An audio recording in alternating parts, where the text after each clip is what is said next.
Hello there, I'm Zahra Sethna, and I'm very happy to have you with us today with a special message from all of us here at Collapse Life. In just a few days, on July 4th, America will celebrate the 248th anniversary of its independence from Great Britain following the Revolutionary War. So, for that reason, we've decided to mark this important occasion and remind ourselves and you, our valued viewers, that Independence Day is more than just beer, barbecues, and fireworks. Before I continue, please be sure to hit the subscribe button below and let us know what you think of this video in the comments. In December 1998, I became a citizen of the United States of America. My citizenship ceremony took place in Brooklyn, New York, and that day I swore a solemn oath to renounce all allegiance and fidelity to any foreign country where I had previously been a citizen, to support and defend the Constitution and the laws of the United States against all enemies, foreign and domestic, to bear true faith and allegiance to the same, and to bear arms on behalf of the United States when required by law.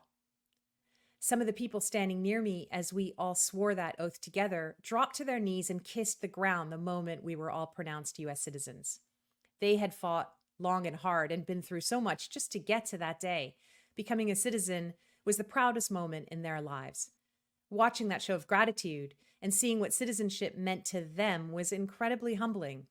It had been so easy for me. I was a native English speaker born in Canada and raised primarily in America. I went into that ceremony thinking citizenship was kind of a pesky administrative task, like going to the DMV for your driver's license. However, I left realizing how very lucky I was to have the opportunity to become an American. Still, you don't have to be an immigrant to appreciate what an honor and privilege it is to be a citizen of this great country. Many of us take it for granted.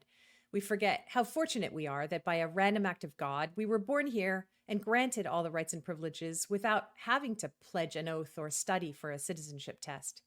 We forget what the founding fathers did to create this country for us. They risked everything to create a new nation, one that had never before been seen in the world. A nation based on the simple, beautiful notion that freedom is a right that belongs to us by the laws of God and nature.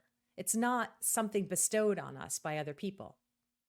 If the founding fathers had failed, if they had lost the Revolutionary War, they would have died and their families would have lost everything. So they didn't make the decision to rebel against the British lightly. They did it because the alternative to lose their God-given freedom was a fate worse than death. John Adams once wrote that we, the future heirs of the American promise, would never know how much it had cost his generation to preserve our freedom.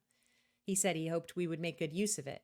If we didn't, he said he would repent in heaven that he ever took such pains to preserve it. So it's up to each one of us to make sure Adams and the other fathers of our nation didn't fight a bloody revolution in vain, and that John Adams is not forced to repent in heaven on our watch.